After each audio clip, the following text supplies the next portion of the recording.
Alright, let's start with a question.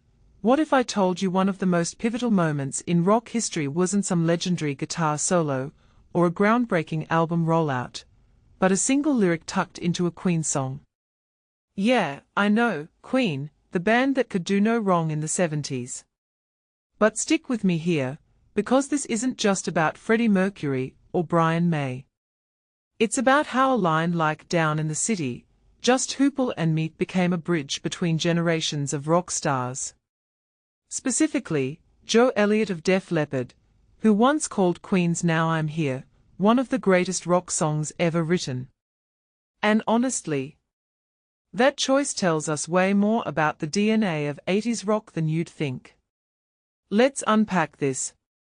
First, why Now I'm Here? Queen's sheer heart attack is a genre-hopping masterpiece, operatic ballads, hard rock ragas, music hall theatrics. But Elliott singles out the most straightforward banger on the record. Interesting, right?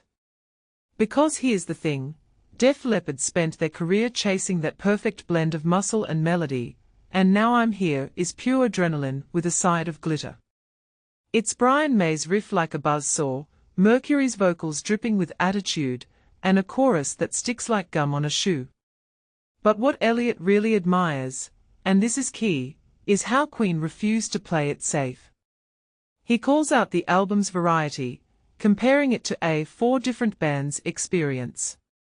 Which, when you think about it, is the exact ethos Def Leppard leaned into with Hysteria. Synths, ballads, guitar solos that go nowhere, Elliott learned that rock could be a chameleon. Now, here's where it gets personal.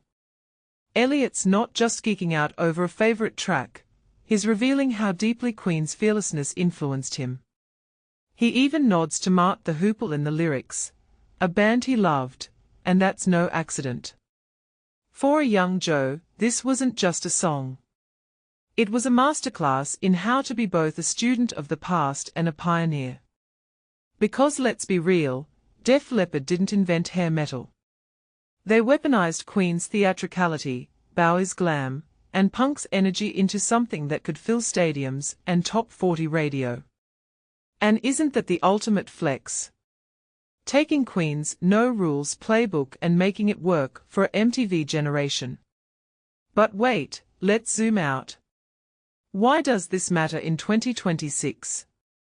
Because we are in an era where genre blurring is the norm. Billie Eilish does jazz pop, Travis Scott raps over ambient drones, and every TikTok artist is a genre agnostic.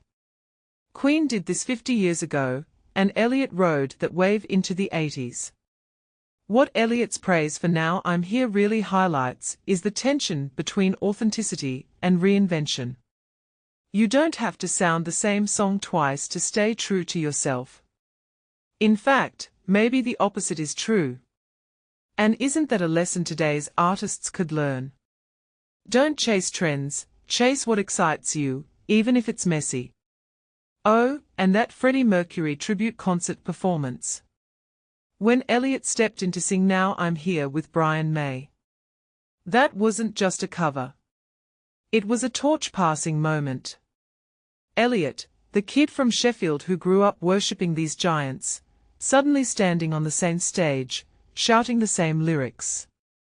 It's the rock and roll version of a Shakespearean arc. Apprentice becomes master becomes legend.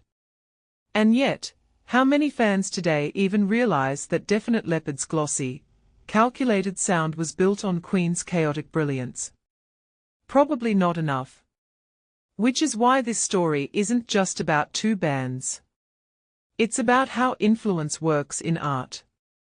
It's never a straight line, it's a feedback loop. So here's my closing thought. Next time you hear Now I'm Here, don't just nod to the riff. Hear it as a blueprint. A reminder that the best artists don't just copy, they reinterpret, they collide with their influences until something new explodes. And maybe, just maybe, that's why rock and roll never dies. It reinvents itself through the people who dare to borrow, twist, and own it.